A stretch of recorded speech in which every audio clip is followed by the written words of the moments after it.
Oh, I love it. I'm not touching it specifically because I don't want any of them. You say quote tweet him, but if I enter the fold, I not that I'm like a relevant figure or anything, but like I don't even want them to recognize that like we're enjoying this right now. You know what I mean? You don't tap the glass. Words to live by. But not today, I guess. I think we all know why we're here right now. You probably read the title of the video. I thought making a video essay around this might be important, because typically this subject matter would be tackled by breadtube types, but considering their general track record with conservative animation, they might not get to this for months, maybe even years, after these things have hit peak relevance. I am definitely not one of the most enlightened minds that could opine on its existence, but I do hope to be thoughtful and hopefully quick enough on the draw for this to even matter. So far, the air around this cartoon online has been rightfully tense. There's been decent enough speculation that the financial investment put into this initiative could very well bankrupt the entire company, as per this clip right here. Okay, with the kids' content, it's fantastic, it's amazing, I think. Is it success guaranteed? Not at all.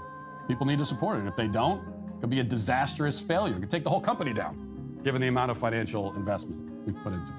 He could be hyperbolizing, it could be a Freudian slip of the tongue, but nobody really wants to be known as somebody who helped them with their goals exactly. Then again, usually by the time we start saying, maybe we shouldn't be giving this attention, it's already kind of relevant anyway. I heard that this is happening.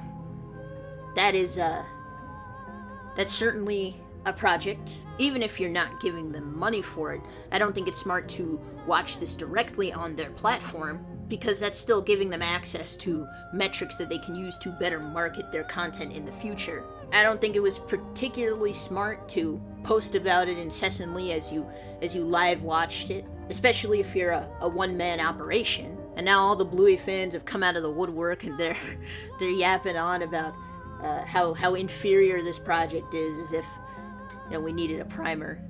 But if acknowledging that makes me a hypocrite in any way, then I fully accept that. I think the concern around giving this more prominence is a very valid concern, and while dunking on it for easy internet points is kind of corny and definitely could cause harm in the future, I think discussing it in a more condensed format has more potential to be helpful in a way. The main reason why I am even pulling the trigger right now is because I don't believe it would truly be that easy to help support this show. It's already behind a paywall, and dailywire Plus is not something that you would just buy into casually. I was lucky enough to stumble upon a mega link pretty much the day it came out, and was able to watch it relatively early. I don't think it's necessarily the right call to just completely ignore it as it is, because it's children's content. The target audience is very easily susceptible to this type of stuff, and even as adults, it's important for us to be on the ball when it comes to things like this. There are ways to address the monster on the loose without directly supporting it, and I think getting down to the root of what this thing is and what it represents and what its goals are ultimately going to serve as a long-term benefit, no matter who finds this video anyway. This is not a formal review of the cartoon in question, though I will be sharing some observations that I've had that would be relevant to the central point that I want to make here. I have no interest in critiquing chipchilla beyond what I deem to be immediately necessary. I only have a few things to bring up. I'll make it quick. They're relevant to the larger point of this thing, I think. Maybe. I'm gonna give the briefest amount of backstory possible, and then we can actually jump into the topic of discussion. dailywire is a conservative news and entertainment platform commonly known as Ben Shapiro's pet project. While they're generally known as a news aggregate that takes actual stories and regurgitates them with a right-wing spin, they've managed to achieve great success within certain pockets of the internet. Within less than a decade, they've accrued enough power and money to support a multi-million-dollar empire, to the point where they now have the resources to make a tangible impact on American politics. They did not rise through the ranks being known as expert journalists. They're mostly just really skilled marketers. They have been able to astroturf themselves into relevance to a point where they can actually wield some form of power here. That is basically their core business model. Any avenue to exploit any topical happenings or occurrences are usually utilized for short-term benefit and long-term success. They've been able to elevate certain figures or ideas to almost a mimetic degree, and any nugget that they can get their hands on, they will absolutely do their best to squeeze the most out of it. They only really started to make things around early 2021 when it was announced that they would be creating an entertainment studio. The story of this project, though, actually begins in the spring of 2022 when it was announced that dailywire would be investing a staggering $100 million into fostering children's entertainment. This move seems to be partially inspired by the feud instigated by Florida Governor Ron DeSantis over Disney's stance, or lack thereof, on the Parental Rights in Education Act, otherwise known as the Don't Say Gay bill. The mouse was targeted quite extensively in Dailywire's marketing of this initiative. Disney, Disney, Disney, they're the gift that keeps on giving. They gave us Gina Carano. I think we should give them a round of applause for that. For the rest of the year, news would break of various talent joining the team at Dailywire Kids. There was substantial concern amongst animation professionals over who would be brought on to lead it, mainly the former showrunner of Tangled, the animated series, who took on the role of Senior Vice President of Animation Development and Production. It was surmised that this move was driven less by ideological concord and more by a lack of hireability within traditional circles, but that's neither here nor there. Most of the specifics of its animation department have stayed under the radar, but we do know that substantial industry talent with reputable credits have been hired as part of this project. Somewhere along the way, Chipchilla came to become the presumed linchpin of the entire project as a consequence of literally being the first thing they ever announced. And by a slim margin, I'm sure, the most visible. The teaser trailer was released sometime in mid-2022. A presumed spring of 23 release date turned into a fall drop so that it could launch alongside their other properties on its new kids streaming service, Bentkey. The app was announced a few days ago, deliberately made to line up with the 100th anniversary of the Walt Disney Company. I think we do have to knock out the elephant in the room, that being that this suspiciously bears a striking resemblance to that of the Pop-Tart dogs. Twitter has a habit of making everything out of nothing, so I was fully prepared to argue against the Bluey allegations, but as it turns out, that would be a near impossible task. From the music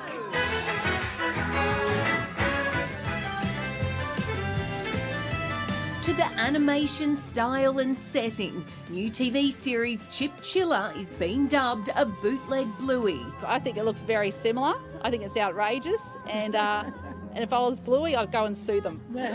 It seems quite evident that this series was heavily inspired by the aesthetics and the stylings of Bluey. If it were left up to the character design of the show to being cute and round and bouncy, it wouldn't even be an issue. It's not really taking from Bluey in the slightest, but literally everything else about it hits upon it. This criticism was acknowledged as early as Thursday, but I mean, the best response I could come up with is, bitch, come on. We all got eyes. I mean, I appreciate that he acknowledged it because it means that I don't have to explain it here, but it's such a weak, limp-dick denial of what's obviously there. You redesigned this entire project from the ground up to be Bluey-like. You would think that this would not be a significant development at all, but it is basically the cornerstone of this whole thing. Put a pin in it, we're gonna come back to it. Boop, pin in. There you go. The general premise of the show is that it follows this family of chinchillas.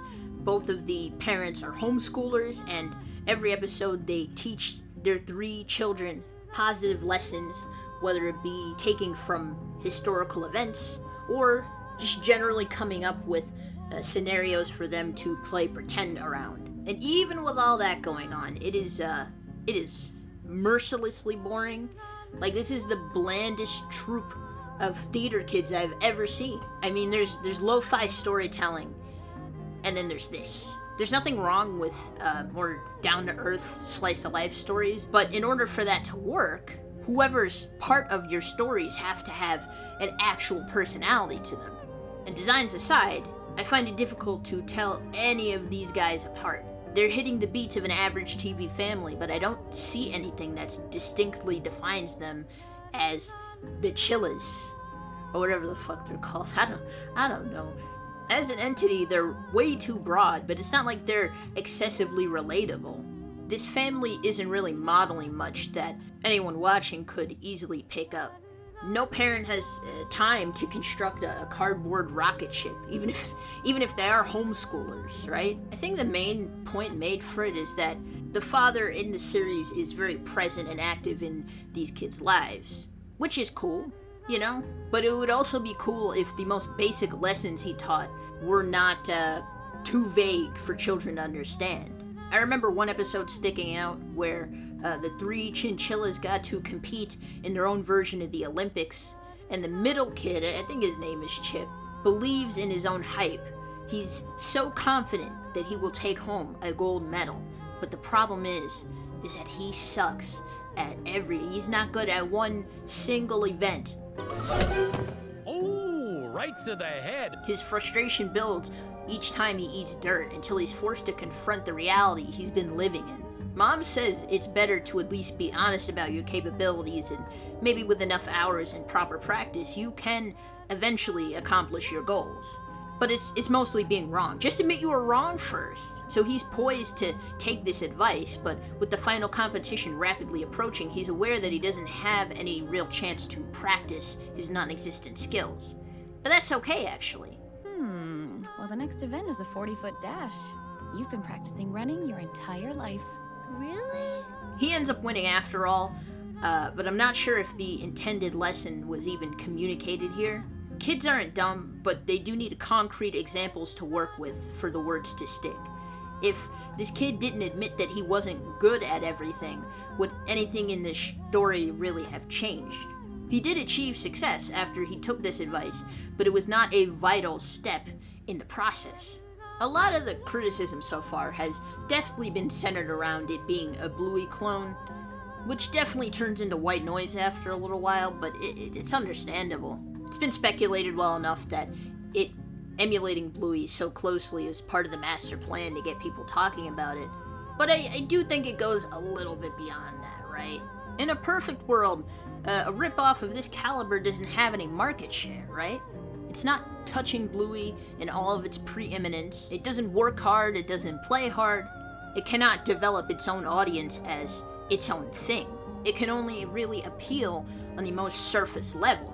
Kids may be able to tolerate these guys, may be able to get through an episode. Some may even come out the other side liking them.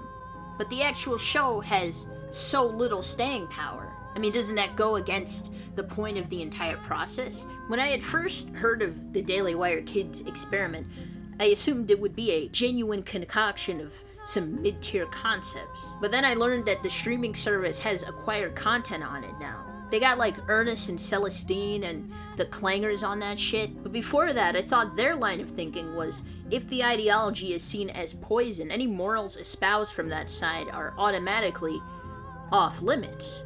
Because clearly, it's not that.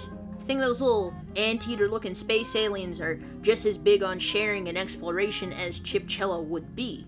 So if the morals themselves aren't poisoned by virtue of association with ideology, then what exactly is the logic in keeping kids from content that may be completely unobjectionable, but is forbidden by virtue of who produced it? This line of thinking was actually dashed in the exact same press conference this thing was first announced. The beauty of kids' content is that unlike adult content, there's always new kids, and they go back and watch it. So there's an unbelievable library of content. Most of it's at Disney, let's be honest. But it's not that the content isn't great, it's that you can't trust the platform. So this was the grand project in question. We can acknowledge that Disney makes quality programming. It's just woke, so, I mean, we can't have that, can we? We just have to make shows that are not necessarily good, but just okay enough for people to start latching on. The kids' content, even in a hypothetical scenario where it was relatively high quality entertainment, seems to be made as a loss leader. It was not meant to draw people into subscribing to dailywire Plus. It's there for the same reason why all the Air Buddies films are available on Disney Plus. I doubt that Chipchilla was made from the jump to be as bland and flavorless as possible, but I do believe that it was a genuine attempt to make some preschool slice of life. And as disarming and relatively harmless as it is right now, it might not always stay that way. They would rather make dollar store versions of everything just so that they're tolerable enough to lure people in. And once they do, once they eventually reach the coveted 10 million subscriber mark, it's probably where the real work will begin. Time will tell if this strategy actually pays off, or if this whole little experiment will genuinely bankrupt the company. Needless to say, I do find this model to be rather insidious. Like I alluded to earlier, there were quite a few industry professionals that were voicing concern, or at the very least disdain, that some of their former colleagues would be making a leap of faith into the clutches of Ben Shapiro. There are plenty that were willing to dunk on their former bosses for a good 5 minutes, but plenty are turning around now and are dismayed by the fact that this may be gaining extensive coverage. And again, I think the concern is well and truly valid, but context does matter. It's not a matter of how much Chipchilla will be covered, it's a matter of how it will be covered. If it truly is exploited to be dunked on en masse, then we might be in some trouble. But I don't think it's really equipped for that.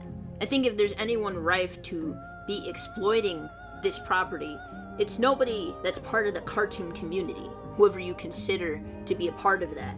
It would be actual grifters that don't really care about others or values or principles or even just their own content. They just are in it for the money. Even if they cover the same content, I don't want to hear anybody compare Geeks and Gamers or The Quartering to the fucking Round Table. Completely separate worlds. Context matters.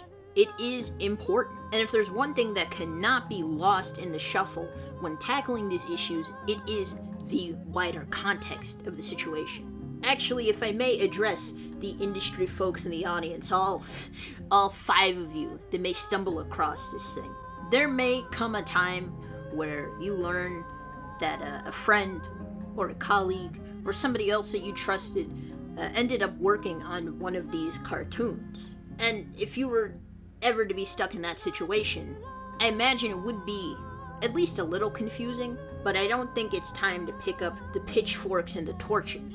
If this issue ever comes to a point where it is officially addressed by the guild, I really don't think it's a smart decision to call for blacklisted motherfuckers. Let's think about this for longer than 5 seconds. If you keep people from working on the mainstream projects that they would probably normally be gravitating to, what other projects would they have to work on?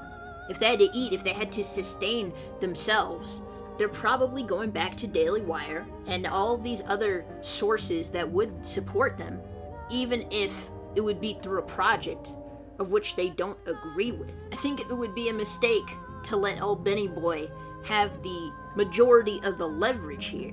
It's a small circle of folks. Y'all talk amongst yourselves for a reason. This is time to be educating the masses, just making sure that the people around you can at least be aware of the types of situations they might be getting into in the future. I think this has been long enough.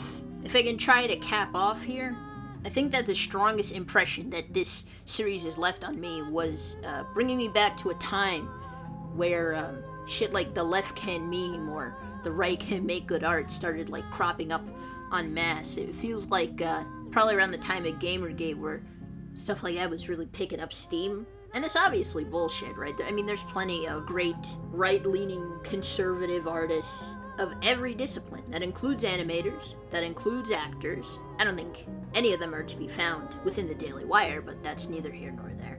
They are using the fundamental appeal of art and what it communicates and how powerful it can be to try and grift and sell you a platform that is empty and hollow and doesn't really have much artistic meaning collectively. That's the entire point. They are not in it for the art. They do not care about furthering good art. It's all about the money.